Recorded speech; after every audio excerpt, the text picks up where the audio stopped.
This full moon in Capricorn is helping activate a capacity within us to, for the long term, integrate this magical reality.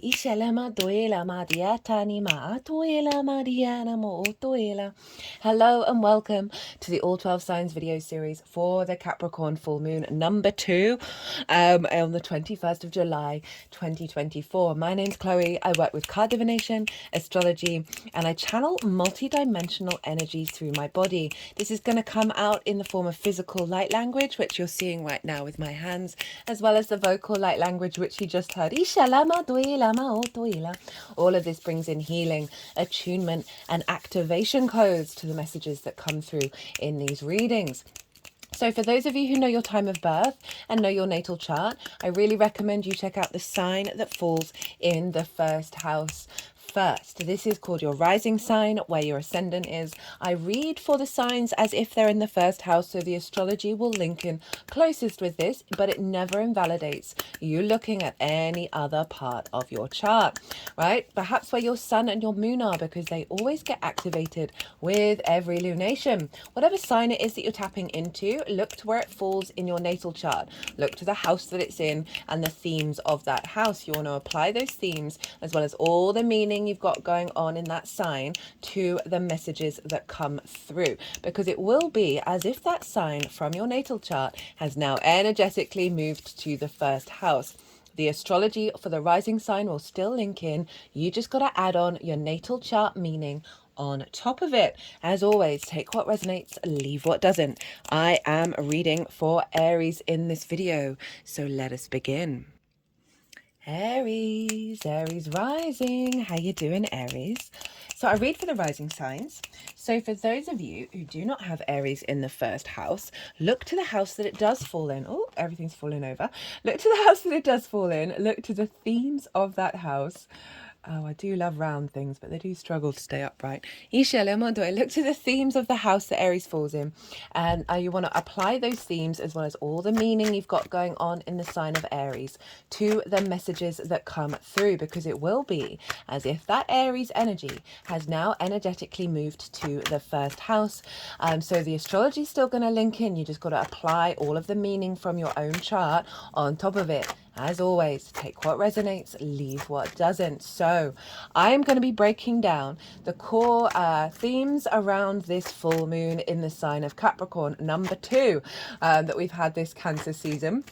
I'm also going to break down the astrology in terms of the rising sign. And as I do all of this, I'm going to be shuffling this deck. Cards are going to go flying everywhere. And at the end of the astrology, the energies that I channel, they are going to move the cards around. They're going to do some energetic work and then put the cards into the 3 piles. And the 3 piles are what is being released with this full moon. Full moons do mark completions of a particular part of a cycle. So this is what's coming up in pile 1 of what's being released, and then pile 2 is I work with 6-month cycles. So if you're watching this after the event, you are not missing out on the messages, because I see lunations as download points, right? You know, everything that we've been working on since the new moon in Capricorn, we're going to have evolved, we're going to have changed. And so with the release, we then get the activation, the level up, and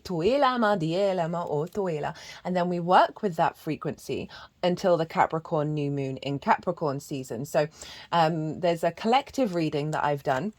I always do the collective readings first. I love them. They're my favorite.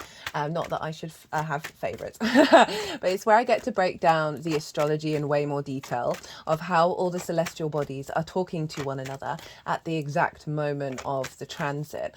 And so I really get to tap into the feel of the energy frequency. And so if you want a deeper understanding, go check that out, because it acts as the baseline for pile 2. And the more that you can sort of step into what that might feel like, the more that you from your own personal experience can understand, one, how you will work with it and how it's also been showing up, because we often feel full moons in the lead up as well as afterwards. I did a collective tarot reading in that reading as well. That was a really beautiful message. as well as I get to be a bit more esoteric, a bit more spiritual, a bit more philosophical. I like to talk about things that I've seen work for me, and sort of, you know, any things around that come up in that collective reading. So that's, you know, go check that out if you want a sort of a deeper understanding. And it's squaring your Aries energy, right? Which I will get onto. So you might want to go see what's going on there. And what else did I want to say? So pile 2 is the download, right? The frequency that's coming in that then you have the capacity to work with over the next 6 months. So having an awareness around what that is can then, as I said before, help you then work with it on a personal level. Pile 3 is how to work with and amplify the energy of pile 2. So those are the 3 piles. So let's crack on with the astrology. So regulars, apologies in advance. I'm going to talk about things I've been talking about for a little while now. Okay, I do apologize. But firstly, I'm going to talk about 2 core themes, and then I'm going to get into breaking down the astrology for the rising sign. So since Aries season last year, hey Aries, when we had 2 new moons in your sign, we have had in conjunct new to full moon lunation cycles. So in conjunct energy is very it's a straight line with a kink in it, right? So it's a very innovative, very inventive energy. It's not a traditional aspect, and so it helps us break out of traditional like patterns that we keep going over and over again. It brings in spontaneity, it brings in different ideas, different perspectives, different modalities. Because an inconjunct is the 2 signs that have 6 different energies, and none of them traditionally work very naturally with one another. There are always things in common, but in this case it's just a bit more difficult. It can be quite discombobulating, can be a bit frustrating, the inconjunct, but it is breaking us against helping us get out of old ways, of old patterns. And it's very, as I said, very inventive. It's sort of, you know, then working with 6 energies, so you're able to then create from a very different perspective. And so since your season last year, the moons, the downloads that we've been getting have all been in conjunct, right? From full to new to full, all in conjunct. And so you may have noticed over the last year and 3 months, sort of the big signs and symbols about a new frequency of reality for you showing up, right? So this is stemming from that hybrid eclipse that we had in your sign, which the bigger picture with that is the integration of our soul in our conscious expression, right, of both our future lives and past lives all coming together. And we've been slowly building on the embodiment of that, right? So often we can be disconnected from that. It's all about waking up and awareness and getting into an alignment. So those inconjuncts have been unlocking things within us that we may not have easily accessed, but it, you know, with the big sort of reveals around, okay, where are we headed, what we're doing in terms of your integrative and expansive soul energy. But then at the same time, you may have felt like, oh, it's not quite integrating, it's involved a little bit of hard work, it may have felt discombobulating, you may have felt like you've been pulled in lots of different directions because the old frequency pops its head up and sort of brings a lot of stuff to the surface because we've needed to clear it out. And so with this lunation cycle, the last inconjunct was the Gemini new moon to the Capricorn full moon, right? The first of that Capricorn moon, which was right at the beginning of Capricorn. And so now we're in a lunation cycle, starting with that Cancer new moon, that's then followed by Capricorn, and they are opposite one another. So we're now gone back into the straight line, streamline energy, right? Oppositions can really represent balance, integrity, and commitment because they're ruled by Saturn. And but it's a straight line, so we're now getting streamline commitment to our integrity as we move forward, right? So we're now activating a longer cycle where the new to the full moons are opposite one another, so we're going to be integrating everything with this particular longer term cycle, right? It's not just linked into this lunation cycle, but the ones that follow as well. The other side of this is that this is linked into the eclipses, and who has the North Node in their sign, Aries? Who? Tell me who, because I reckon it might be you. And so since July last year, when the nodes moved into your sign and Libra, the Cancer and Capricorn areas of our chart have acted as the 3D manifestation of the intentions of the eclipses, because they square those two signs. And squares can bring up conflict, drama and frustration, and there's no getting around that. That's been around as well. But the flip side of that is the building and the manifesting in the 3D realm. And so the Cancer area of our chart has been acting as the South Node manifestation. I talk about that in way more detail in the Cancer new moon transit. If you've not caught that, I do recommend it, just because, you know, you're Aries and this is linked into the eclipses, right? So this is significant. So we've shifted with that new moon from perhaps a lot of draining and frustration of the Cancer area of our chart to the refinement. But as I said, I talk about that in a lot more detail in that Cancer transit. Now, the Capricorn area of our chart, this is where the North Node in your sign is manifesting, right? This is beautiful energy here. We've got 2 full moons. So this is a doubling down on the manifestation of the intentions of those eclipses. So this is where the sort of North Node, what we're striving for, what we're headed for, heading into new territory, the amplification, the sort of the action orientated yang energy of the North Node. And that's all showing up in terms of the manifestation in Capricorn. Right, so I really like this because Aries, right, you're the first zodiac sign. You're very independent, right? You want to go and experience life through your own agenda. You're ruled by Mars, so there can be an element of the conflict. It can be sort of a quite a dominant energy. It can be a little bit not giving a shit kind of vibe, right, in the best possible way, but also can go to extremes with that. I don't think I'm telling you anything new. Every sign has many layers to it.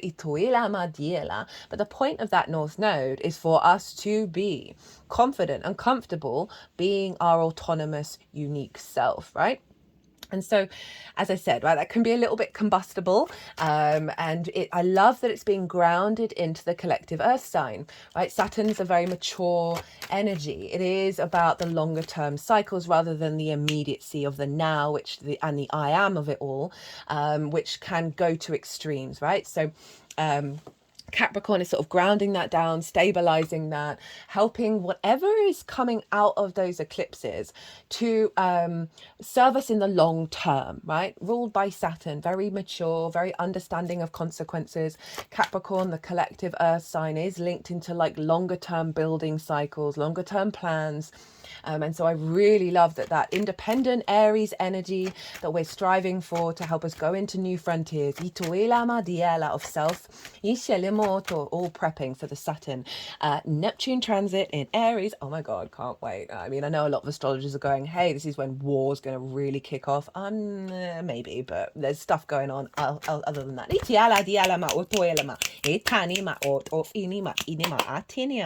like that bit. So that's, you know, there's a reason why there's resonance and quite a lot of significance here with this particular lunation cycle. So let's get in to the astrology for Aries rising. As I said, this energy squares Aries wherever it falls in your chart. Now for Aries rising, this is in your 10th house, right, of your life purpose, your career, your visibility, your reputation, how the big outside world sees you, and bosses.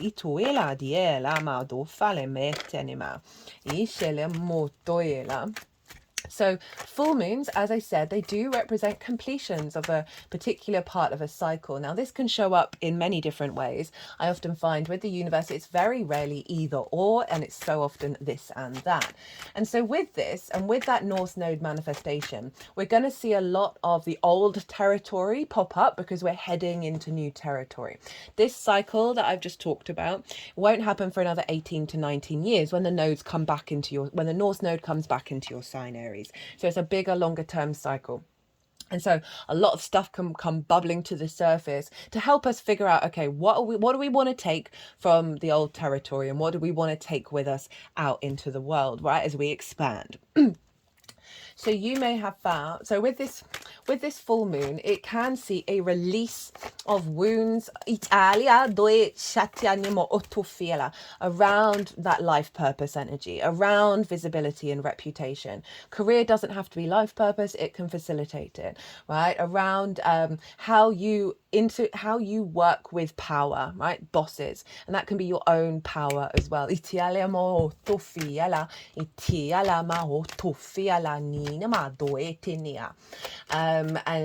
So a release around those old narratives, as well as, so the moon represents our unconscious spaces, our intuition, our emotional body, where our needs being met or not being met, how do we give and receive nourishment. So wounds around that can show up around a full moon, because full moons can trigger things from the unconscious, because the full light of the sun, our vision, our clarity, our awareness over the moon, right, our unconscious spaces, so that can bring up some traumas, because it's an offering from the universe to look to, like, the big reveal of, like, oh, that's within you, that's got an energy that's entangled and not flowing, for you to then look at and work over the next 6 months. So it's always a blessing, even if it might be a bit frustrating at the time.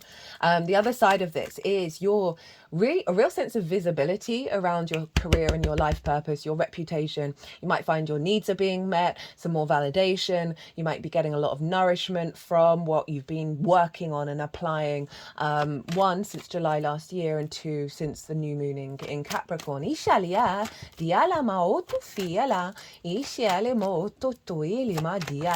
you might have some, speaking of the moon, you might have some recognition from a boss, or or a really deeper understanding and recognition via yourself about what it is that you're doing, and how on the journey that you've been on, and like really celebrating that.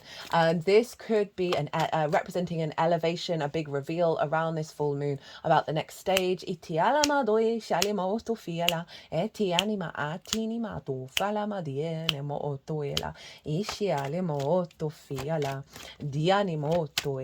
I can see download codes coming in regards to a deeper intuition within yourself of knowing the next steps to take, right? Of being guided towards that which brings you nourishment, that which fulfills your needs, rather than sort of getting stuck in a loop around things that don't do that.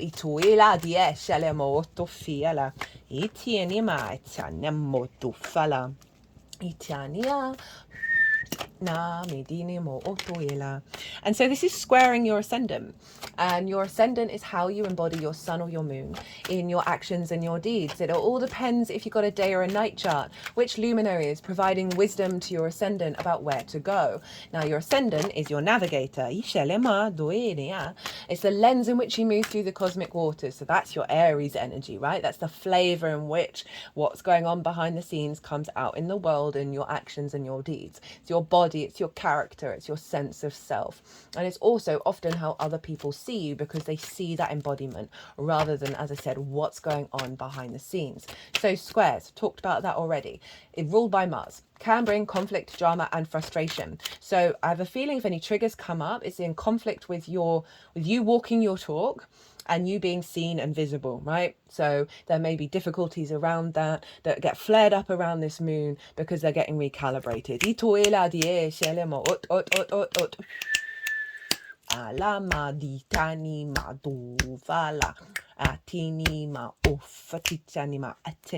Flip side with a square is Mars, motivation, drive and action, building, right? So you can see a lot of your work that you've done, how you walk your talk, the actions that you take, your sense of self, facilitating building a deeper understanding of your life purpose, right? A deeper connection to whether you need recognition or validation. The less we do, the more that we keep walking our path and what's right for us, the more that shifts the energy of conflict and into a building energy that sees a feedback loop of you being received and visible and acknowledged for the actions that you take.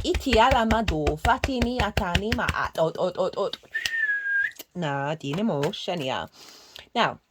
so the sun is over in the sign of Cancer, which is in your 4th house, your roots and your foundations, your ancestors, both blood and soul lineage. We've got 2 kings already. Not surprised, bossing up.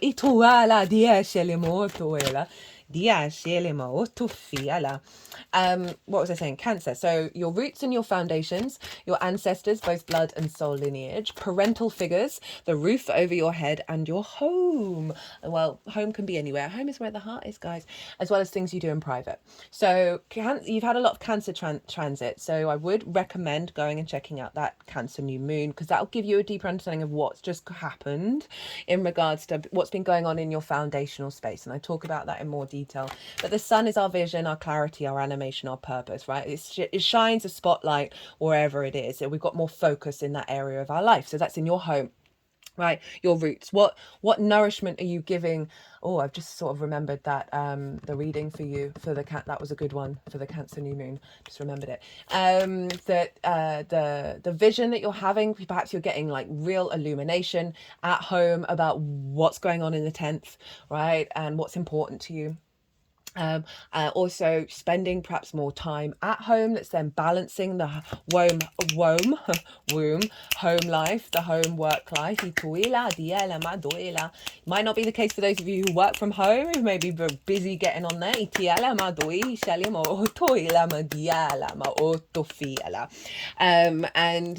So we often get clues around what that moon's all about from wherever the sun is, because it is the light, right? And it's sort of the vision, and lets us understand the journey that you've been on, what's being released, what's being activated. So you may get some more clarity. You may be celebrating at home because something's gone well at work. You may find that you've done work around visibility and reputation and still going your own way, that is giving you deeper a sense of nourishment in your home life, right? You're not worrying or anxious about what people are thinking in a really healthy way. Obviously, it's important to get feedback, don't get me wrong, but where it's not dysregulating your foundational space.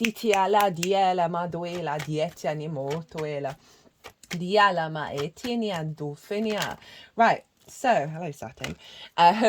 Pluto in Aquarius is conjunct the moon and opposite the sun, right? So it's at 0 degrees of Aquarius, it's retrograde, and this moon's at 29 degrees, very powerful energy. And so Pluto in Aquarius in your 11th house of hopes and dreams, friends, groups and alliances, and reaping the benefits from your 10th house.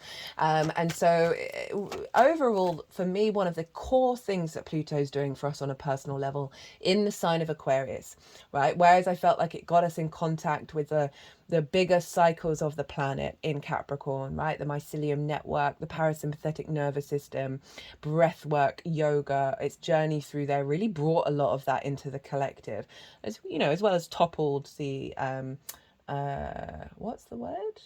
The market, right? The money, all that banking thing in 2008. That was Pluto.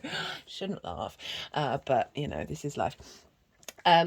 Pluto for us in Aquarius is helping us reconnect to our innate inner truth from a universal perspective, right? Or at least zoomed out perspective that's more future orientated. And it's helping recalibrate our root-id power, our magnetism to work with that energy. And with the retrograde, you're sort of revisiting and revising any kind of like power dynamics, distortions of the field, possession, obsession, frustrations, and dominance. It's reconfigured, like, what do we truly need to help our souls transform and evolve.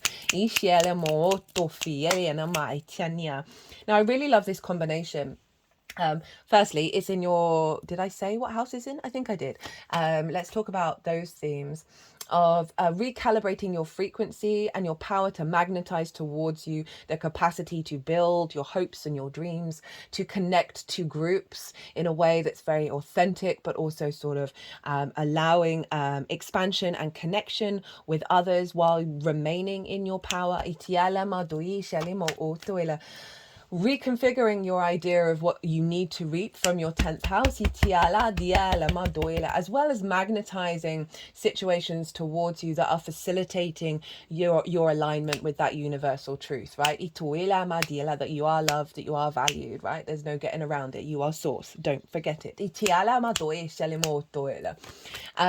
What I love about this combination is Saturn rules both Capricorn and Pluto. Sorry, Aquarius. And traditionally, that's how I work. Itoila dila, from the Greco-Roman period with the Hellenistic tradition. I've seen it show up countless times. So I don't use the outer planets as rulers of the 12 signs. And so the Capricorn can be deemed as sort of like the traditional earth connection, the ancestors doing the same thing, being in reverence of the past, in reverence of tradition, and things from the past. It's also linked into hierarchical systems, right? It can be linked into the banking system, the 1%. That is definitely a theme of Capricorn. That it can be very traditional, right, and sort of hierarchical, whereas Aquarius is very egalitarian. It is looking to the future, looking to utopia. It can zoom out and get a higher perspective about where we're headed and what we're doing. It's really open to that space, whereas Capricorn in its essence can be very restrictive around that. Now, what I love about Pluto lining up with this moon is it's bringing this universal, more forward thinking frequency into honoring the traditions from the past. It's bringing those two together rather than rejecting either side of them. Pluto is also linked into the ancestors. So I can see a lot of wounds being liberated around hopes and dreams manifesting, as well as your career, visibility and reputation, like a lot of wounds being healed. And it's opposite the sun, right, from the 11th house of hopes and dreams. And so what I like about this in regards to the sun, of like your home, your roots, your foundation, is it's infusing that within your root system, giving nourishment to your root system. That's saying, hey, we are magnetizing this over here, we want this to be in balance and in alignment with the home space, and also fueling that energy into the ancestors in the fourth. I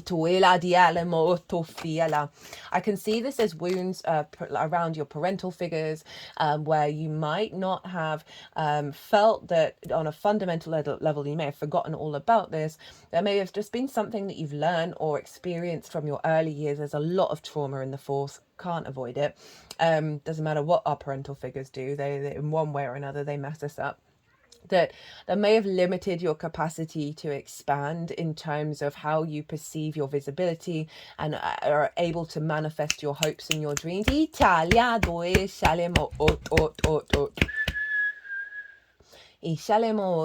can see that really facilitating it. So what else is going on with the astrology? So we've got the opposition between the sun and the moon, with Pluto involved here.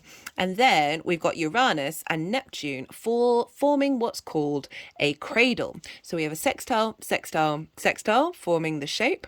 And then we've got two structures, two trines inside of the cradle that form the support network.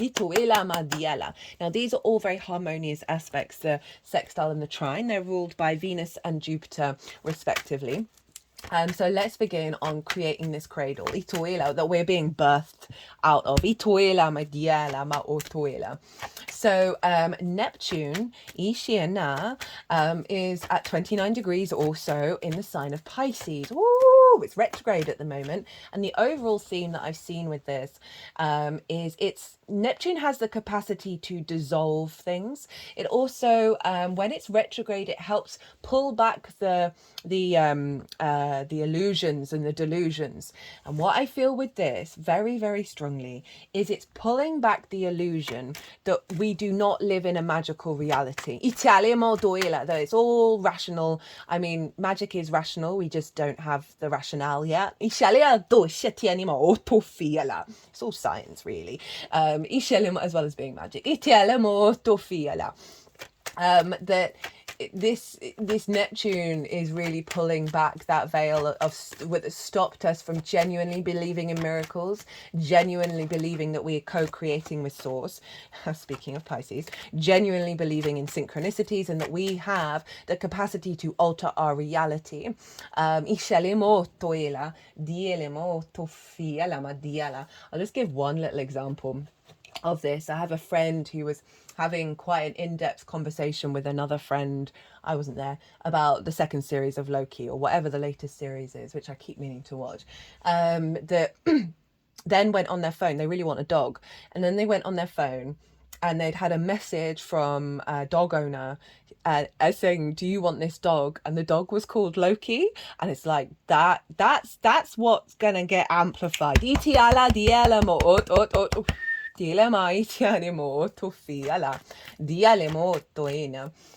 And it's in your 12th house, your hidden house, your house of mysteries, right? This can be a difficult house. Regulars, you know, I've been banging on about this transit, these transits in your 12th for a while. Saturn's there, which I will get to. Saturn loves being there, you know that. And so the 12th house is a difficult house because it's the unconscious spaces. It's what's going on behind the scenes. And so often in our unconscious spaces, we have trauma responses and limiting beliefs. And this is why this house is very strongly linked into anxiety, depression, loss, grief, isolation, right? We can get heavy, get down in the doldrums when we've got transits here. And so underneath all of that is the magic of your soul. So it's a cosmic joke from the universe that it puts all of that in the 12th. I always say with people who want to get into astrology, or get into their chart, or clients, always do work on the 12th, because it can feel very, very personal to you, but not necessarily visible to the rest of your chart. And you want to integrate it. You want to find a way of integrating, because it can also feel quite uncomfortable. I have Cancer there.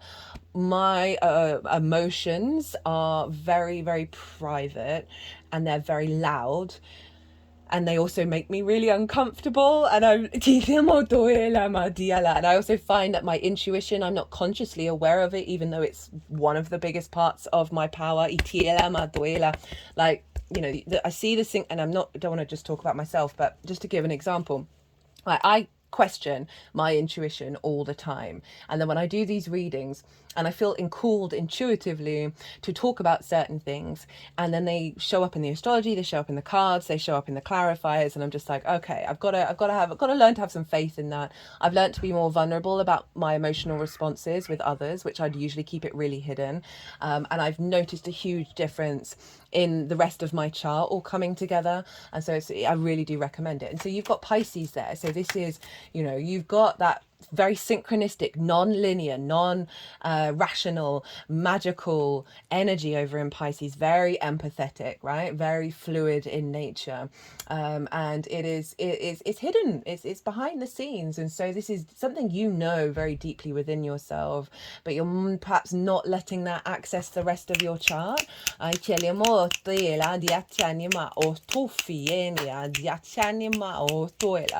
obviously had a lot of transits here that have really supported your integration. Saturn will be doing that, even if it may be a bit difficult.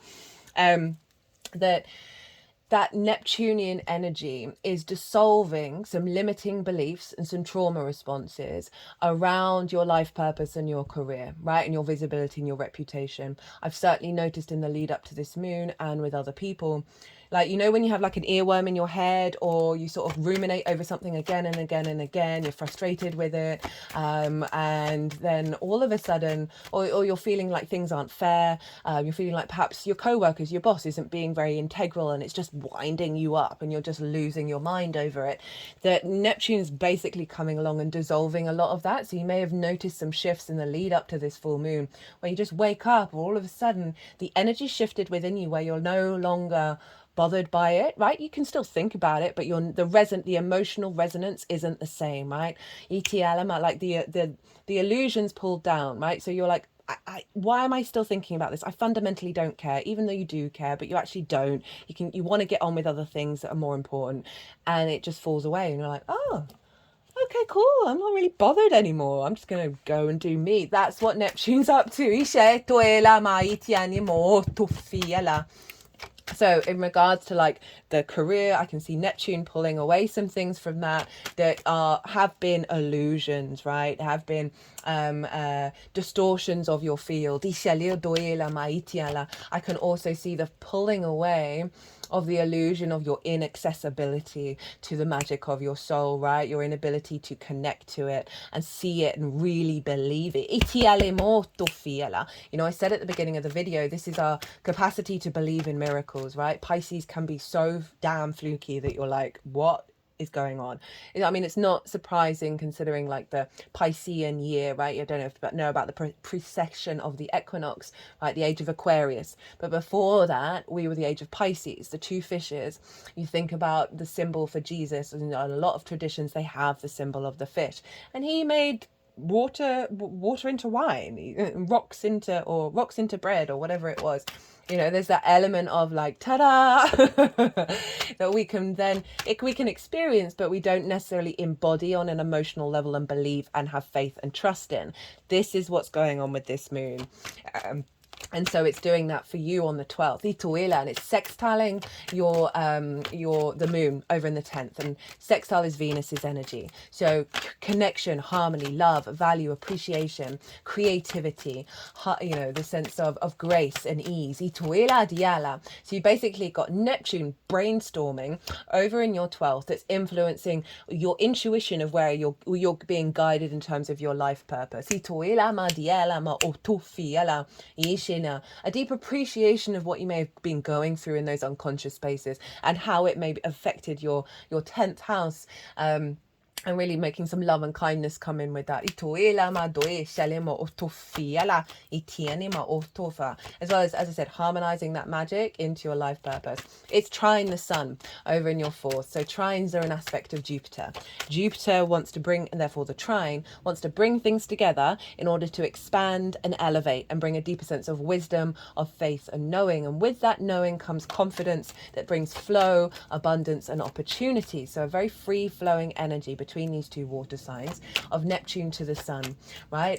And this again is sort of, you know, really finding inspiration and a sense of elevation of your capacity to bring that 12th house into your home, right? Of get the visions, of the downloads from your soul.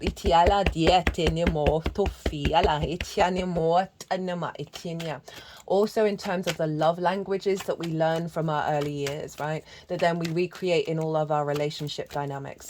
And that can be our relationship with ourselves fully, obviously. I can see like a knowing come through, like a sort of a light bulb moment in terms of, oh, that's what that's about, from Neptune to the sun, and also helping release those. So your sun, your vibrancy, your animation is more about you than it has been about other people's intentions, perceptions and ideas of who and how we're supposed to be. Uranus over in Taurus. We've just come out of a Mars-Uranus conjunction, speaking of the sun, in the sign of Taurus that happened Monday. Can't remember the date. So bad at dates. I've done a pick a card reading for that. All the pick a card readings are in their own playlist. They're really easy to find. That conjunction happens once every 2 years. We are not going to have it unless you're a newborn who's going to live like 90 years. We're not going to have it in our lifetime, basically, in the sign of Taurus. And where is Taurus for you? That is your second house of your skills and your tools in order to bring in a regular income and manifest. It's your resources, the second house. This is also the things that you value and how you value yourself. And that is the most important part, because then we can, when we know we are loved, when we know we're abundant, when we know we are valued and of worth, that means we can connect to things, a value system that doesn't then recreate the old lack of self-worth. And it means that we can access those skills and tools and our faith in our manifestation. So Uranus has been there for quite a while, really getting you in alignment with your unique frequency, right, of how you do things, and wanting you to be very independent and confident, and breaking out of your traditional ways of expectations of value and all of that stuff. That's been going on for a while. That Mars-Uranus conjunction is, Uranus is the path clearer, the breaker of chains. It wants us to walk our soul's path with confidence, right? And it will come along and shake up our life if we're not doing that, as well as bringing sudden boons if we are. Mars, our motivation, our drive, our action. So when they come into conjunction, we get a reboot around our capacity to find the momentum, the inspiration, and the drive to implement that ituela, and it's happened in the sign of Taurus. So you've got a real focus around your motivation and drive, right? The actions that you take, they're in alignment with manifesting, refining your skills, being able to feel motivated and driven, a sense of value of self. And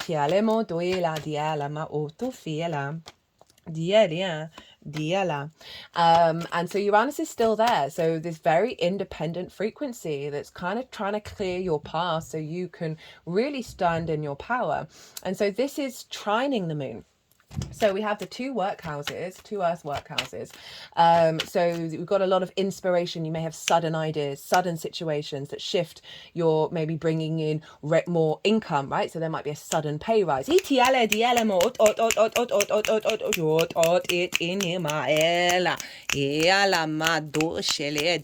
like this one.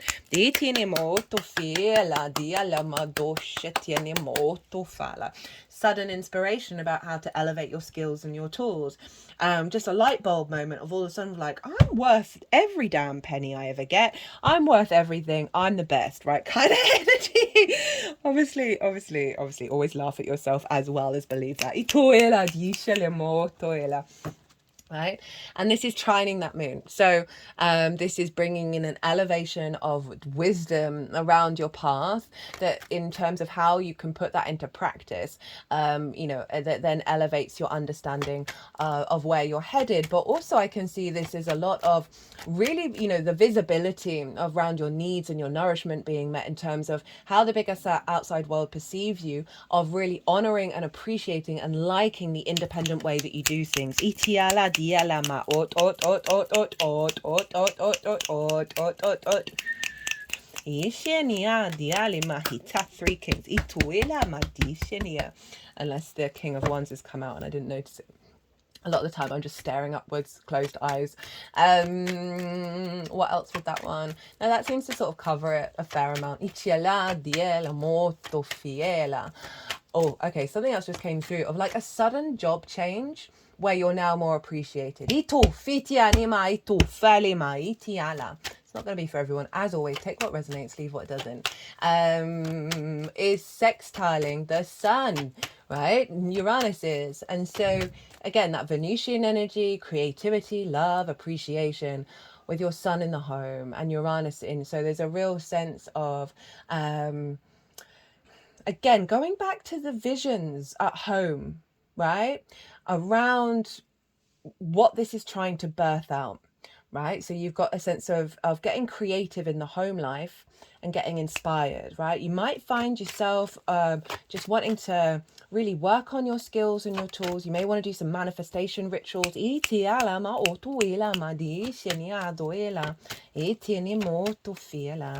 might just find that you're more appreciated at home as well. As well as, there was something I was going to say. That very independent energy, right, from Uranus, infusing into your roots and your foundations. Yeah,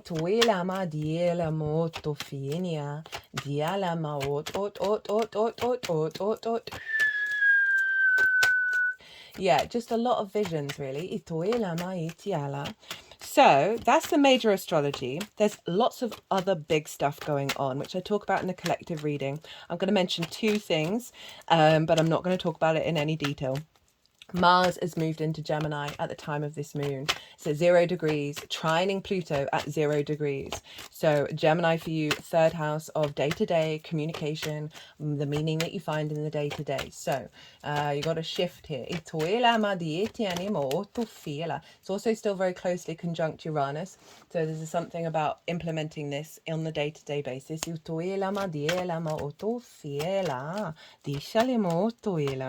Mercury is exactly exactly conjunct Uranus by degree over in the sign of Leo, which is in your 5th house of your creation energy, right? Your pleasure, your joy, your amusement, children, literal children, inner child stuff, all of that. So that's some powerful that's a powerful square that we have there. And I can feel you getting more creative, right, with your skills and your tools. Okay, so let's get into rulership energy. Saturn rules this moon, so we want to look to where Saturn is. And as I said earlier, Saturn's hanging out in your 12th house. It's its favorite house to be in. So even though that may be a difficult transit, it's really serving you and really helping mature your understanding of those unconscious spaces. So Saturn's influencing from the 12th. So like, it's retrograde at the moment. I've done a pick a card retrograde Saturn reading as well. So you might want to check that out. What was I going to say?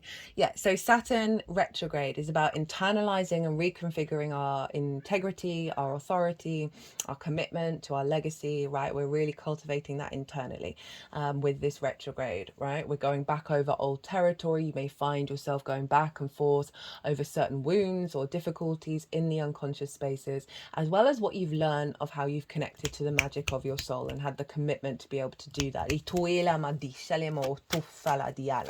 And it's influencing the 10th.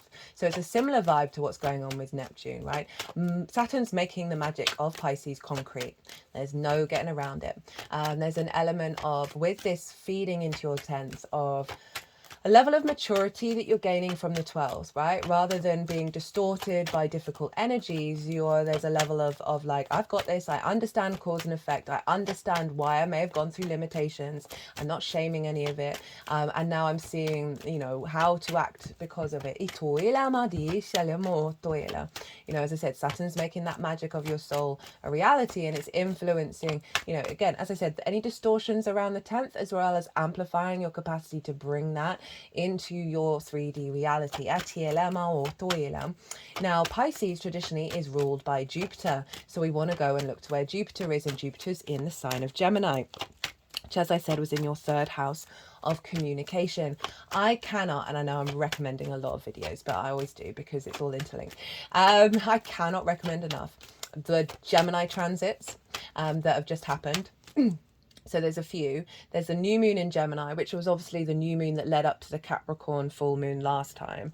The Jupiter and Gemini energy, you're not going to have this transit for another 12 years, right? The more we're in awareness of Jupiter, who is the great benefic, the more we can amplify that energy. So we had 2 conjunctions in Gemini, Sun Venus, Sun Mercury. They had pick a card readings. That energy that came through with Gemini very much felt like it's not just contained to those transits, that the frequency of that and how to engage with that seems very pivotal about how we're bringing in the new reality.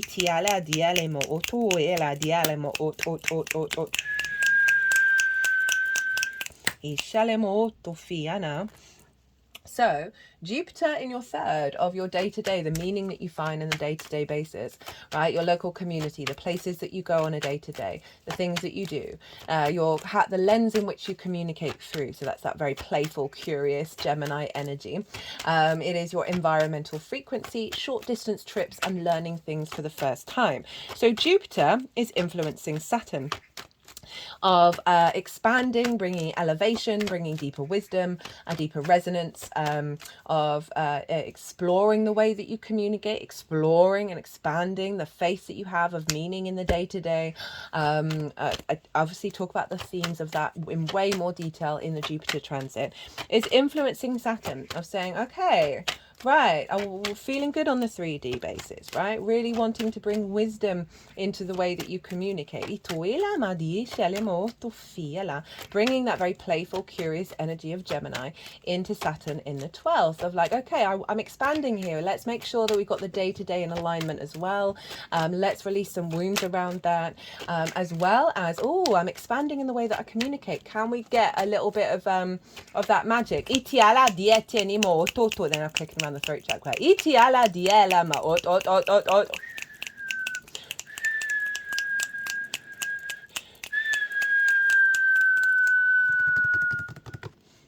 Now, Mercury rules Gemini. So where's Mercury? Well, I mentioned that very briefly, didn't I? It's in the sign of Leo. It's going to retrograde in Virgo and retrograde into Leo as well. That's going to be the next transit that I do. I think we're in shadow right now. That's the 5th house of your creation energy, right? Your pleasure, your joy, your amusement. This is linked into children, as I said, literal children, figurative children, children you work with, your own inner child, creative things you birth into the world. It's also linked into romance, love, and dating. And so Mercury's there.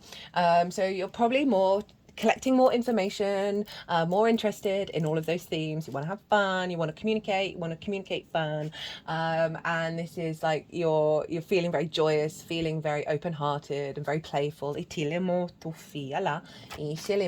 rules the heart. And so this is influencing Jupiter of saying, okay, right, this day-to-day stuff, we need it to come from a place of creativity. We need some joy, we need some pleasure, we need some love, we need to influencing that. And so Mercury is helping facilitate collecting the dots, figuring out what works for you, what does your joy, what does your pleasure mean. Find you maybe perhaps chatting more, maybe going on dates, talking more with your kids may be really chatty. Just bringing a bit more flow into your creative energy, which overall is sort of making you feel good and therefore influencing Jupiter of like, how do we bring this into the day-to-day? How do we bring this joy, this creativity into the way that you communicate? Which is therefore influencing Saturn, right? Remember inner child stuff in the 5th. Words that may have been said to you that have blocked your heart. Wounds of the inner child. Mercury is making sure that that's influencing Saturn over in your 12th of like, that's got to go too, right? A layer of that needs to fall. You are here now. Your inner child is safe and loved, as are you. Which again is one, bringing more creativity into your life purpose, your career, more joy, more heart-orientated energy, as well as I said, clearing blockages that your inner child may feel that means you are not fully expanding into your life purpose and your career through lacks of self-worth and all of that stuff. Through addictions, through prioritizing play over prioritizing, like having a healthy balance between play and work. Now the sun rules Leo. So where's the sun? The sun is influencing Mercury, and that is in your home, your roots and your foundations, right? So there's a real sense here of making sure that you want to feel comfortable, loved, seen, visible in your home life. So there may be some relationship dynamics in the home that are going to get sorted out with this. This transit. Elevate a deeper sense of nourishment and nurturing. That's affecting the way that you find your joy and your pleasure as well. Like feeling a bit more safe and more secure in that home space.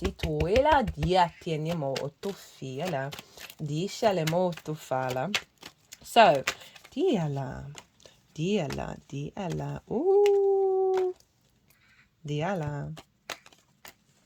Dofala. Right, is that everything? Duela.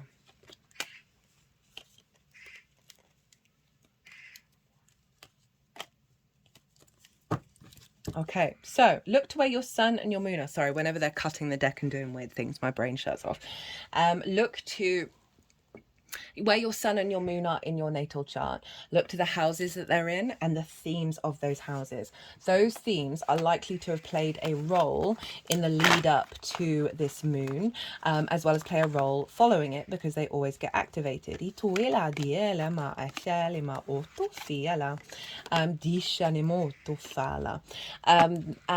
if you're going to do any intention work, manifestation work, call your intuition to, sort of guide you. Which of those themes do you want to bring into it? Because it can help amplify the energy. And that just adds a little personal layer to how this moon is going to show up for you beyond this general reading.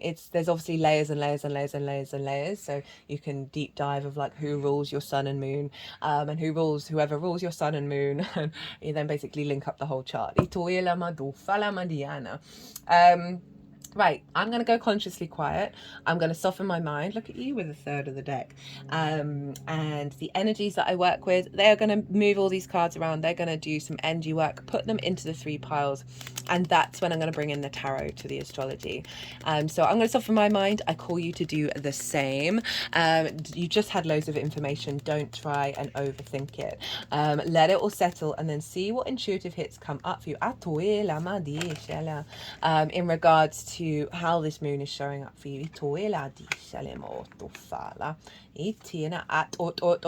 blockages around visibility and joy, right? So maybe the joy and work is sort of dissipated a bit. I keep forgetting to mention. So cards tend to want to be in more than one place. So this might happen again with another card, right? Where they're wanting to go in the release pile, but then they're also wanting to be activated, right? So just bear that in mind. I had a feeling that was going to go there.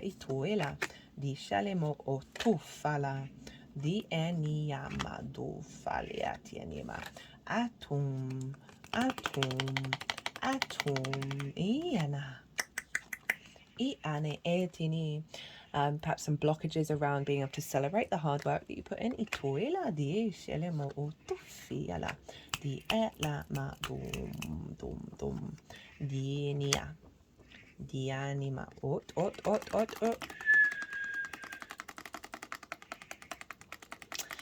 it's the King of Cups, right? And I'm just getting a feeling with that Cancer energy of perhaps losing your cool a little bit, losing your emotional body, getting a bit distorted because of what's been going on in the sign of Cancer.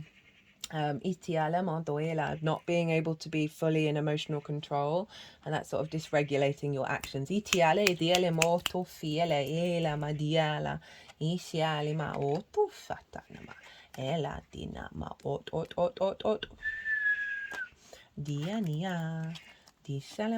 fala di alama at enima ot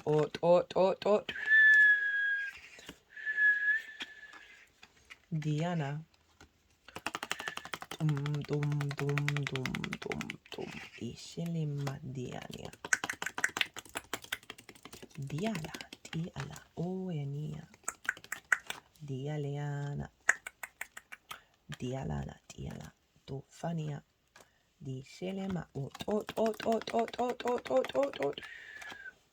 dia Sheliania di at inima ot. I'm getting just a theme around sort of difficulties around union in terms of that 4th, 10th house, right? Your home and your work. Ishila with that North Node manifesting in the 10th, it could see like work, burnt out workhorse. Ituila diela ashalama ot dialiania dialama dushanima etinima ufala dialemo toela diela doshenima diala doela dialama etinia diala dufaniania di tufani dufala itinia diala di shenima diala diale motoeni itini ma dufani alama ishenima dufala doela dine etala iala doene itu ene disheni dofana diala doela dofin ialiania diala doela madisheni motuela itini doela diani matini mao shene mariana. Right, Aries, my loves, what's being released with this full moon? I am not surprised the amount of potentially difficult cards that are shown up for you, because this is linked into eclipses. And so we are often working with bigger energy and more complex energy that's getting sort of sifted out. Because it's 18, 19-year cycle. So it's a big dredging time. So we have the Knight of Swords, the Five of Swords, the Three of Swords, Seven of Cups, Two of Pentacles, Ten of Wands, Nine of Swords, Nine of Wands, the Death card, Knight of Pentacles, Six of Swords, Queen of Swords, the Fool. Death card's been showing up a fair amount in terms of we are letting go of so much stuff. Knight of Swords. So this is what's being released. And what I feel with this Knight of Swords, and I don't always read it this way, but this is like kind of impulse, poor impulse control, quick to battling words. Because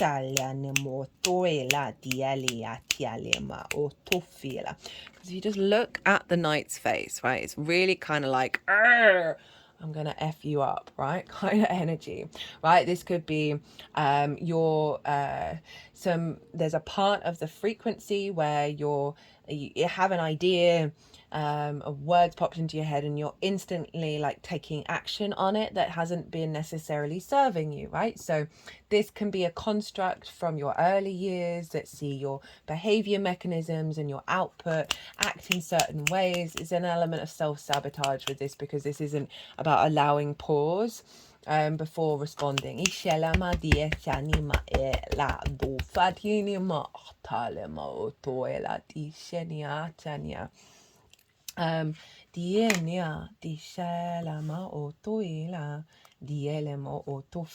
then have the Five of Swords. So this is for me the most difficult card in the tarot, and these are the only two cards that have those jagged clouds. So when I usually read this in a different way, like I don't notice the clouds, but there it's here, it's coming up. So this Five of Swords, this is about the bully and the victim mentality and the cycle that creates, right? And very rarely is a bully not being bullied and then turned into a bully, right? You think about a lot of outsider energy that then form cliques and then take it out on the outsider who's more outside than them, right? We can other things very easily. And this is about the war of words, right? The war of ideas, perceptions. So this can be the bully in your own mind, right? We are both the bully and the victim, right? So we're all of those things of an idea that keeps taking things away from you, keeps putting you back in that space. Very self-sabotagey. This also could be heated conversations at work, right? And just feeling like you don't, like, it doesn't matter what you do, those conversations are always kind of like, there's an element of no one backing down. Capricorn, ruled by Saturn, right, is a bit of a, both Capricorn and Aquarius can be kind of no signs in their own way, because Saturn's a bit of a no planet rather than the yes planet of Jupiter and Venus. And it can kind of be a default of like, no, I know what I'm doing. I am the authority and I'm not going to listen. And I always say with Capricorn energies, just allow a pause. Just allow a pause. And then, because I see it mostly in Capricorn suns and Capricorn moons, that the default is a no, and just let them have a little time, and then all of a sudden, oh no, they're in agreement. So there's something about impulse and quick to fight and quick to battle rather than allowing that pause to come in. And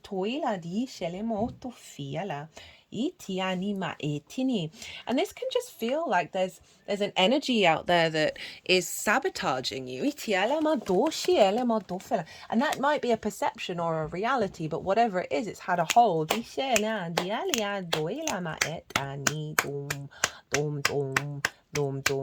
It may be a cycle of really inconsiderate bosses who don't co-collaborate, right? There's more of like sort of the sense of a domination. Three of Swords, heartbreak, grief. Doesn't have to be about romance, could be. But overall, it's like, again, swords, ideas, words, preconceptions, beliefs that have distorted your heart from truly, this is that Mercury over in Leo of bringing the creativity, bringing the joy back. Because there's something been blocking your electromagnetic field where you can have an energy frequency that's really sustainable rather than draining. I just sort of popped into my head that there may, you know, I know we're dealing with the 10th house in terms of career, but it can also mean life purpose. And we've got the opposition with the 4th of like difficult situations at home that have really affected how you perceive your path and what you're capable of doing.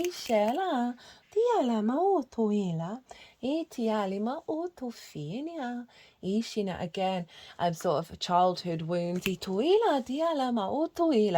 Maybe a parental figure said you're never going to amount to anything, or something similar to that, or like disparaging of your passions and your drives, and it's gone into your heart. And I know you're Aries, and I know you're very independent, but we're all big pussycats, and you know, we're all big softies, really underneath it, where we do care and we do want to connect, and there's usually wounds around why we don't, and why we reject it and hide from it because of that.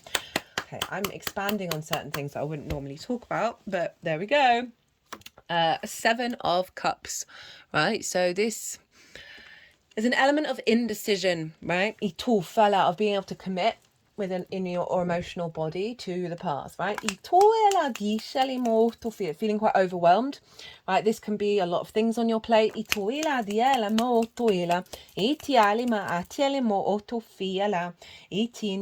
Of things not being revealed yet, things being hidden. This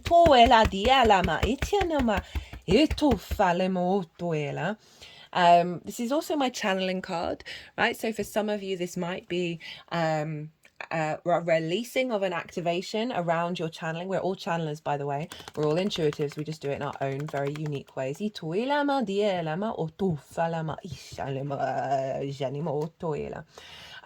could be about you know, again, things being hidden and a level of mystery, perhaps. What's trying to come out? That there's something around a deception that's being revealed. We have the 2 of Pentacles. This is my hamster on the cage, in the cage wheel card. This is survival mechanism, not thriving mechanism. So you've had lots of things to juggle. Perhaps this is the home and work life, when really we want them in alignment, we want them in balance.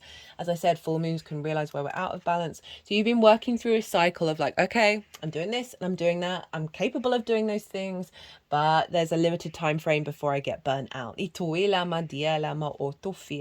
This figure is worried about whether they're going to get enough food, enough money to get food and roof over their head, right, in the evening. So there's that stresses and the strains of the survival mechanisms around us. You may have been in between careers as well, or you're juggling up the 2 different ideas of where you want to go and where you want to be headed, and you've been spending time contemplating that while also being like, I need to get out of this survival perception, right? It doesn't necessarily mean that your job's going to change or your career path's going to change, but it's the perception around this, right? Rather than finding the fun and the joy of the juggling. I mean, just look at the face. I always like looking at the faces because they tend to reveal a bit more, right? There's hyper focus there, but there isn't necessarily a spring in the step.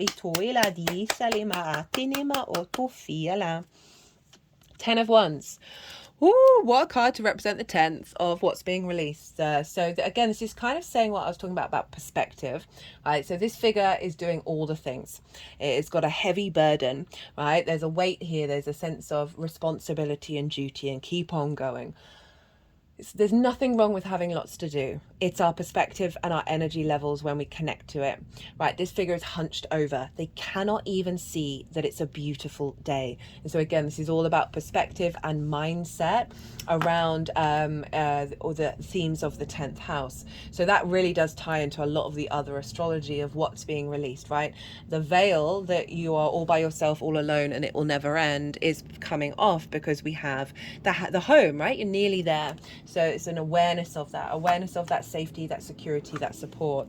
And I can also feel like perhaps of like you doing everything yourself and not asking for help, that any blockage around that is going to help fall away as well. 9 of Swords. Regret about the past, worry about the past, and fear about the future, meaning you are not present. This is anxiety, cortisol, and adrenaline running through you, so you cannot even think beyond solutions, right? Overworked, the big to-do list. Is it all going to work out? Am I doing the right thing? Am I on the right path? All of those doubts, right? So you've gone through a cycle, perhaps that's all been bubbling up to the surface. Maybe you've started a new sort of alignment around your career because of what's going on with the eclipses, that you're sort of second guessing and you're worrying about, and you're like, oh, did I make the right decision? We then have the 9 of Wands, you know, so this is burnt out, exhausted, drained, no support, but it's also for probably very good reason. But it's also a process that then gets repeated around you always needing to be on the defensive, right? That no matter the situation, there's a habit ingrained in there.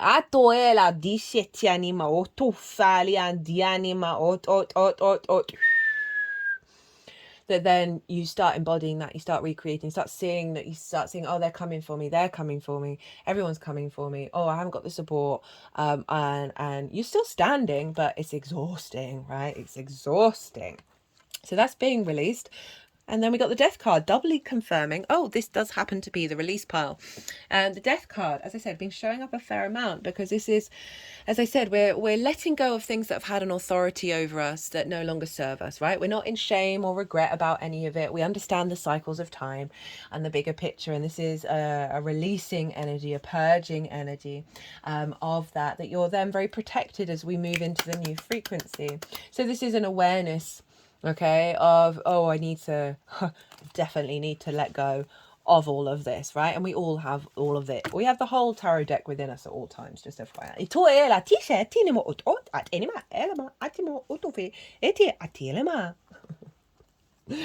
So, how I feel like you've been dealing with it. We got the Knight of Pentacles.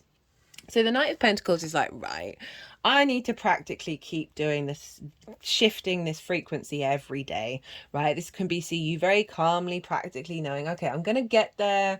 I don't need to worry. All I need to do is show up every day and do my best. And it's sort of an awareness that this is going to take time, right? Slowest and biggest horse of the night, but you do get there, right? There's the oak leaves representing strength and courage, that you've been able to do it. But I also get, in terms of like the release of like things taking so long, right? Things taking so much time. We then have the Six of Swords. This is honoring the limbo phase, right? Of knowing that you've come from some difficult waters, that you're heading to a landscape that's calm, where you can thrive. And you're taking core principles. Remember, all those swords, you're taking the core principles with you in order so you can thrive rather than survive in the new landscape. The Queen of Swords. So she cultivates a perspective.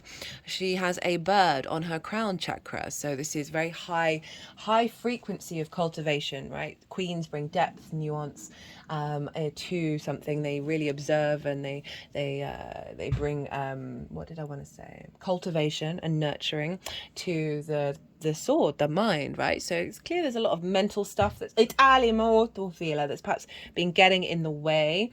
And you know, the Queen of Swords, she's gone through some difficult times. So they're sort of moving this all around my body right now.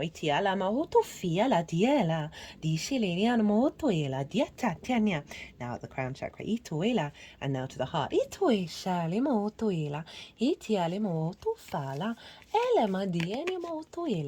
Because her head is above the clouds, but they are above the clouds. So it's an awareness of the past but being very open to the new future frequency.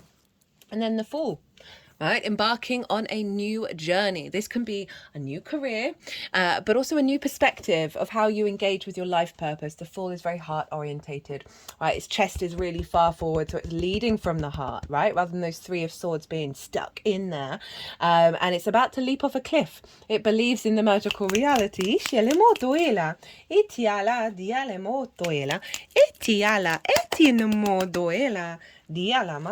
this cycle's closed out. So you've started this new journey, right? And now you're amplifying it.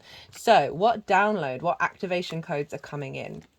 we have the Ace of Wands, the Empress, the Nine of Cups, the Eight of Wands, the World card, the Six of Pentacles, Capricorn, the Devil.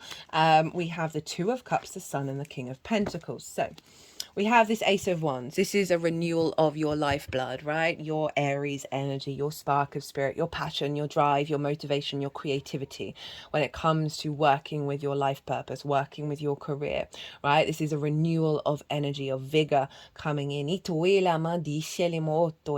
know, fire is very transformative. So there's something here that is transforming the dynamic in the 10th.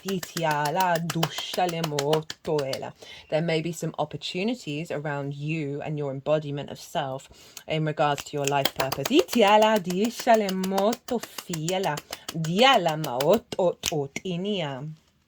Empress. Hello, Venus. Venus is also over in the sign of Leo. So this is about feeling good in the 3D world, right? Fertility, creativity, a level of abundance, right? Ability to create.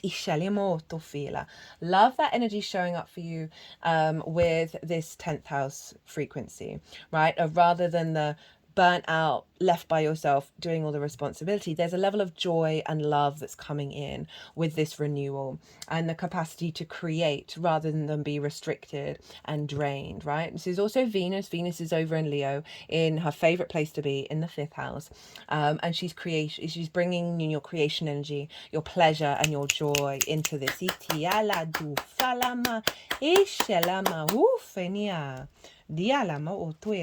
And then we have the Nine of Cups. So this is beautiful. This is a frequency of an alignment of gratitude and confidence within yourself, right? Very confident figure.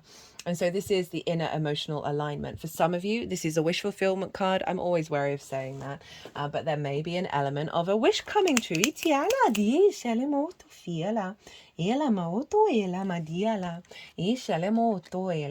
Of you just feeling very emotionally satisfied with where things are headed. Eight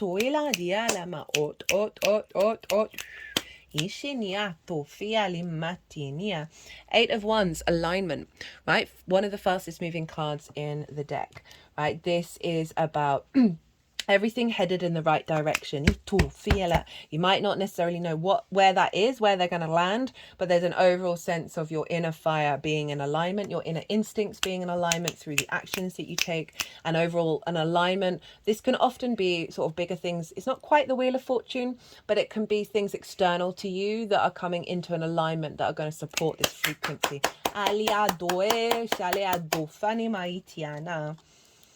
The World card, hello, Saturn. So this is know thyself and the world will open up to you.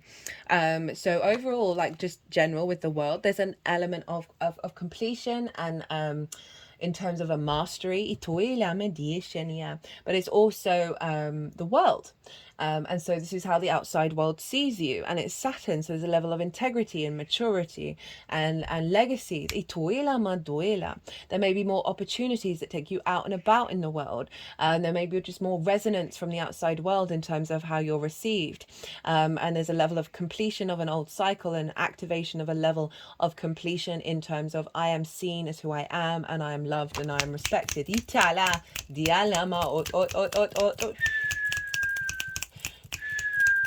So with this card, right, it takes us on a journey. So when we peel back the layers of who we are and when we go through our inner work, often we need to set healthy boundaries as we sort of realize, oh no, that doesn't serve me. I no longer want to be codependent. I don't want to work in that way. I can now see that it's unhealthy. And so we set up boundaries. And then the more that we peel back those layers and the more that we realize basically half the stuff that we think is to do with us is nothing to do with us at all. So this could be about parental ideals. This can be about certain frameworks and ideas that you've thought were you, that are falling away with this cycle, because then you're getting to know the truth of yourself at your foundational level more. And then that actually means you need less boundaries, you need less restrictions in your life, because what the outside world is doing, whether it's to you or by themselves, is not affecting your frequency, is not diminishing your capacity to carry on walking your path and be yourself, right? You're not being distorted by it.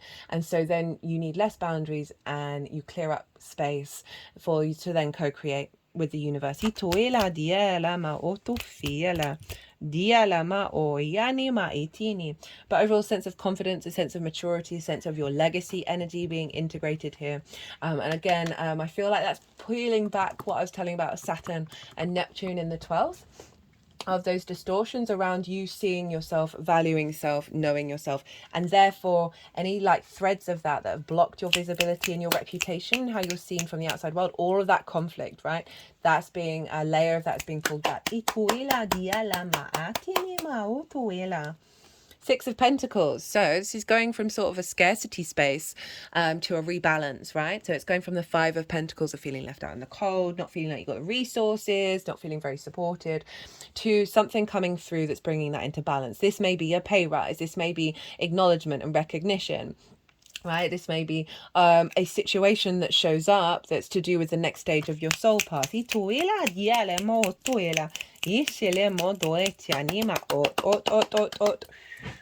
This may be a new project that comes in that you've been perhaps neglected for the work that you've done, and then it's all of a sudden you're quite visible, and then you get another project that's gonna in the long term bring in sort of more money. The Devil. Hello, Capricorn. So before the horn god was turned into the devil, it was Pan, and it was the masculine fertility symbol in all the earth traditions, right? Think of a unicorn, right? That's the connection. The horn was the connection to source. They just put the card there where the horn would be. It's about manifesting and building in the 3D realm, right? And so showing up in this pile, I'm not getting the restrictions and the limitations. I'm just getting you being in your power, you knowing that you have the commitment and the tenacity to go your path and manifest, and that's adding on a layer of confidence in a very healthy way.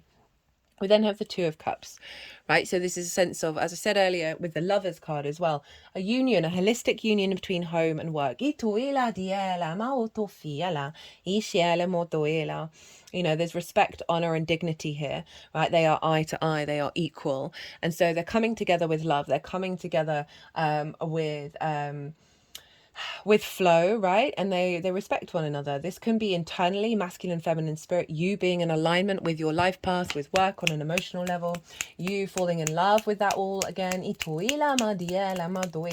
wanting to step up and feeling emotionally in overflow. But also there's two people, right? Rather than being burnt out and feeling like you're all by yourself, this may be a business partner, this may be collaborations at work, or your relationship with source. And I also see this as clients, people seeing you with love, people seeing you with respect, honor, and dignity. So that sense of reputation, of like having a deeper emotional resonance with the people that you work with, or this can be about your happily ever after, right? Life purpose can be many different things. Of there's something about a union, there's something about a coming together, whether it's internally or externally, that is very fulfilling. The Sun and the King of Pentacles. Vitality, vision, animation, celebration, your inner child being well happy.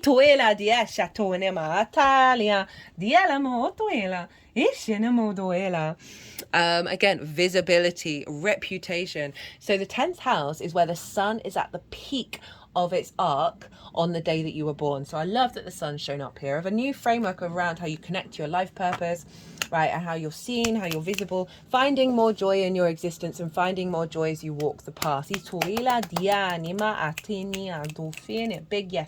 Big yes card. So for those of you who may be changing career, elevating your career, whatever it is, there's a sense of a yes coming in with this cycle.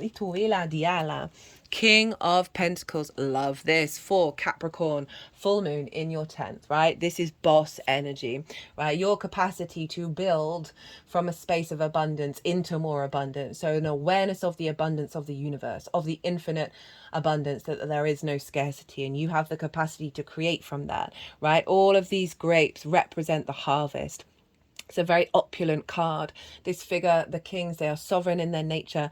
They know what they need to do in order to take action from a very mature place. And this is in regards to the physical realm, right? The pentacles, right? How you feel in the world, feeling very confident, knowing the actions that you're taking are serving you, that are bringing about abundance. There may be more abundant opportunities for you to act upon.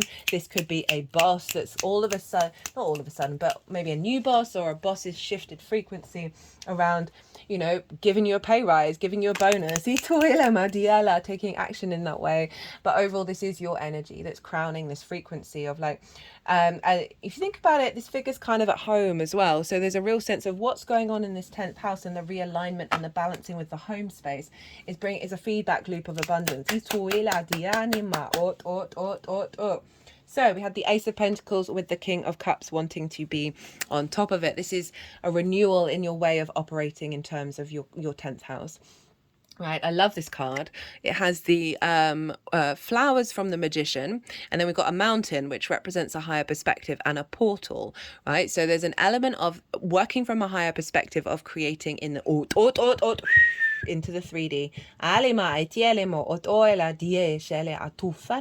Diana, they just put that finger at my third eye. So a deeper knowing within yourself, a deeper faith that you can create, and that your environment is going to respond to that. And then we got the King of Cups. This is also new opportunities as well, or just a general renewal on the path that you're already on. And the King of Cups. Now, for some of you, this isn't going to be for everyone. I see this is an offering in terms of meeting with a partner that has emotional maturity and creating together. It's not going to be for everybody. The King of Cups showed up for nearly everyone in the Cancer new moon, so it could also be linked into the strengthening of your foundational system, because it did go here, and there's sort of blockages around being in emotional control or being in command of your emotions. This figure is sitting in the eye of the storm, right? We are surrounded by chaos. That's just reality. But the more that we are in emotional control, not denying those emotions, not hiding from them, but also being aware that all things do pass, the more we can create from a place of sovereignty, right? From a place of emotional sovereignty. That's fulfilling your emotional needs, fulfilling really high intuition, high imagination, high sort of psychic energy coming up for you here in regards, it's got the fish there, so we can see it as Pisces. It can also be Scorpio or Cancer in terms of your capacity to bring in the non-rational, the non-sort of mental sphere, and create from, you can see, being very imaginative, very creative in where you're headed and the actions that you take. But overall, they're in alignment with your emotional piece. Diana, how to amplify this energy and work with it. We have the Four of Wands, the Lovers, the Page of Cups, the Four of Swords, the King of Swords, and the Moon. So you did have those three kings. Yeah, pretty sure you didn't have the King of Wands. Four of Wands. So this is how to amplify this energy. This is all about celebrating and it's about milestones. For me, it's about the harvest, but it implies that you've had to have done some hard work in order to celebrate. It's not always the case with the Four of Wands, but in terms of to amplify this, celebrate everything. The little things. You did your to-do list today, right? You did that. Right, go and have a little dance, listen to your favorite song, tell yourself how great you are and how much you love what you do. Right, buy yourself a treat, buy yourself a cake, whatever it is. High five somebody. That's so funny, my hands did that. Because this is calling you to acknowledge the work that you've done. This is calling you to acknowledge the milestones that you've gone through, and appreciate what you've done. It doesn't necessarily mean you have to externally be recognized, but overall it is about you acknowledging where you're at on your path and how, you are there's a celebration going on. And as I said, celebrate all the little things. You finish the deadline, right? Whatever it is, celebrate it. So often we can forget to do that. And it's so important to bring that level of joy and love and like, woohoo! Even if we're being delusional, because our brain doesn't know the difference. Which I'm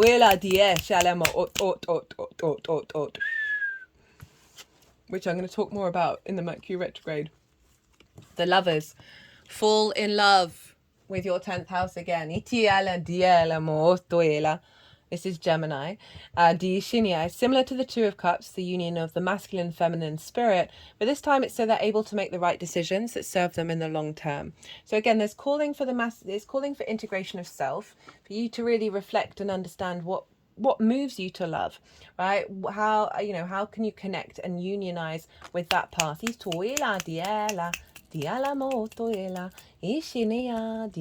Try and come at situations from a place of love. Got a lot of conflict over here, and I'm not saying it's either or, either external or internal that's doing the most damage.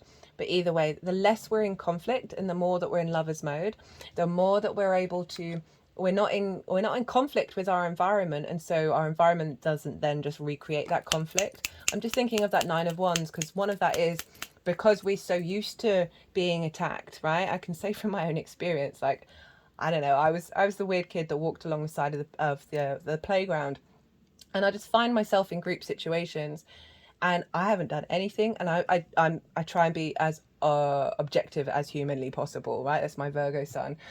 And all of a sudden people would just come for me, and I'd be so confused, and then I keep expecting it. I happen to have Chiron in the 11th house of big groups, so there we go. But there's this element of like, oh, is this always going to be the way? And I've had to train myself out of expecting that. I've had to train myself to embody that, because that's the difference. This is calling you to embody love, right? This is Gemini, your third house of your communication and your environmental frequency, that how you find meaning in the day-to-day. So it's asking you to be more curious, more playful, but also operate from a place of love. Communicate to yourself from love. That's that Mercury over in the 5th house of Leo. Seek union, seek connection, seek help. Share. If you're living with people, share your burdens, share your dreams. Okay, so what I'm getting come through with that is the 3rd house of communication, right? It's Gemini, it's air. This can be about saying your intentions, your dreams, your fantasies, your loves out loud, or writing them down and then releasing them to the wind, or doing whatever it is you want to do. Your fire, your Aries, so maybe burn them, be really safe with the fire. Maybe things that are really deep within you that you're like, don't want to be vulnerable. It's calling you to be vulnerable. Page of Cups, hello, more communicating from a place of love. See the synchronicities. Open your mind up to the magic. Right, so this is being very playful, being very imaginative, very loving, intuitive in the way that you're expressing yourself, communicating. Gratitude list. Itiala diala ma otoila, daily gratitude list. Itiala diala ma otofe, of all the small things. I am grateful that I have a bed. I am grateful I can breathe. I am grateful for the weird synchronicities that don't necessarily make any sense to me, but I'm still grateful for them. Again, it's also, it's very, this is a Pisces card, so it is about being really compassionate with yourself as well, really kind on yourself, right? Having Capricorn in the 10th can see you like doggedly workhorse, right? Burning yourself out. This is calling for not doing that. And that's kind of building on what I was saying in terms of speaking your fantasies and your dreams out loud, your love, your intentions, your desires, in terms of your life purpose. With that I don't know why my brain's just frozen. Page of Cups of finding, so I'm now going to bring water in, right? If you're in the bath or the shower, of cleansing, doing a cleansing ritual of the water in your body, and then activating, sending love, sending intentions, sending manifestation in those water spaces. That can also be another way of activating this. To see conversations and opportunities from a place of love. from a place of possibility, from a place of flow, rather than, oh, I'm not going to do that, I'm not going to do that, I'm not going to do that. I can also see like your spidey senses in terms of the resonance of situations and opportunities. It doesn't necessarily mean that they're going to turn out in the way that you might try and release expectations and assumptions around this. It doesn't necessarily mean that they're going to turn out to be the one or the thing, but it is about playing and being curious, and enjoying the experience and the opportunities and the resonance that your emotional body's going to get from experiencing these things when you've got this different perspective, when you've got this upgrade. So there may be other situations that, how long are we doing? Am I just going on? Yeah. Other situations that previously you may have gone in defense mode, and this is calling you to activate the Page of Cups. It may still turn out that that person comes for you. It may still turn out that you feel that you kind of justified. Oh, I really would have been justified if I'd gotten the defensive there. It's not about that. It's about you stepping into these spaces with a different intention and a different mindset, because we're very powerful, right? We create our reality. Four of Swords. This is meditation energy with that sun over in your fourth, right? So this is about knowing that you're held by something bigger than yourself, trusting and believing in that. This is also about sending out prayers. So again, sort of doubling down on that. So this is also about opening up space to source, to your guides, of knowing that they're there and knowing that you're held by them. And then you'll start to see them show up if you're not necessarily connected in that way. This is also, again, calling on meditations to get the visions, get the Ace of Swords, get the clarity come in, and just allowing yourself more rest at home.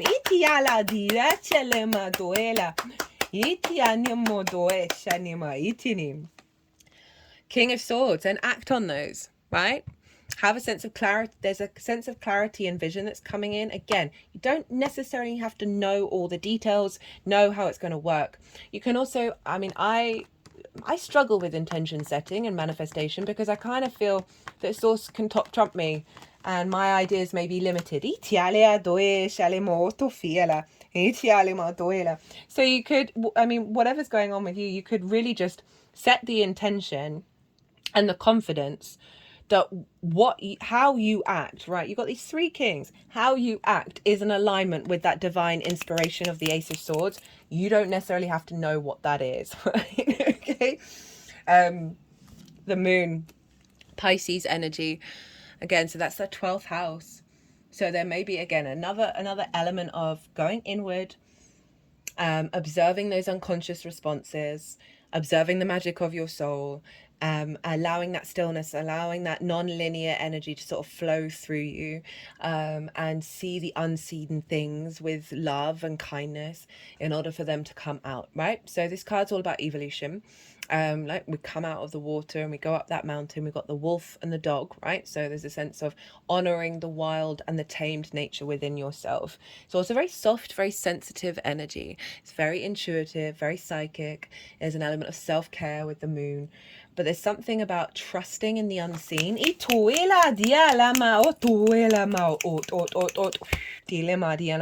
be very hard for us to do. And so it's really calling you to like have some faith, allow it to flow, and that will help facilitate. Feels like your intuition. Look to where your moon is in your natal chart. Look to the house that is in the themes of that house, because that might help you build on what needs to be activated. It is Pisces, so you could do some little rituals, doing a tap more into the magic of your soul. Be really open to that. Soothe and be tender and self-care yourself. Because the moon represents our needs, our nourishment. But overall, yeah, it is a heightening sense of why not just follow your intuition for a bit and see what happens. Right, your emotional body, without expectations, and see what wants to come through. Right, we're going to get one more just because I love this deck. This is the Shaman's Dream Oracle, and consistently it shows up. I cannot recommend this deck enough. One more for my lovely Aries. What do they need to know? What do they need to know? And how to activate this Capricorn full moon download. Ituela. Dishana ma otofiala. Etia nima diala ela. Ela ma ot. Did I flip? Nope. Dishira, one more please. One more please. Diania. Doishele ma otofitiani ma atufala. Etiani. Ela, what does Aries need to know? Dielema, doelema, doenema, dinema, dusheni, etini. What does Aries need to know that may not have come through in this reading, or you want to amplify what's come through in the reading already to help double down? Ituila, diela. What does Aries need to know to help facilitate this incredibly powerful and beautiful full moon on the 21st of July?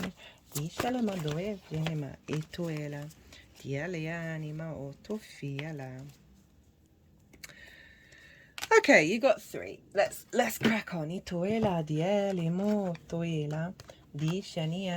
So first up is the Wailing Tree.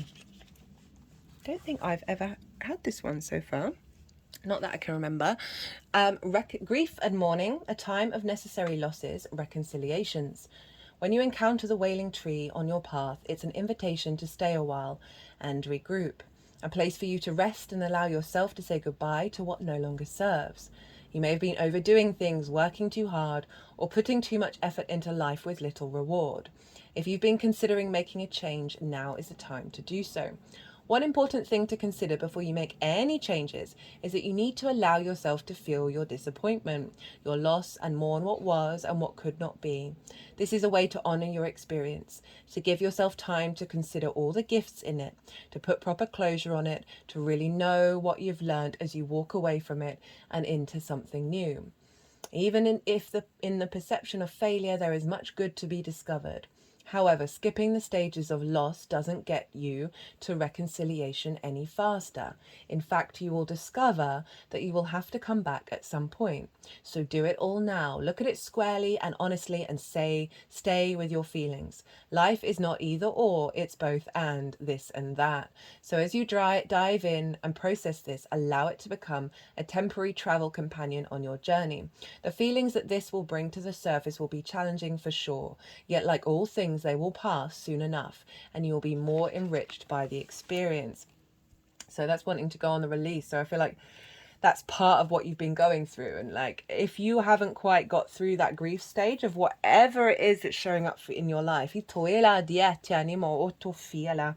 this is really like saying, okay, before we activate, well, it's not going to be time dependent, but like allow that grief, allow that honoring of the experience to come in. I really like that message has come up. I'm taking it to heart. I know I hide a lot from my grief.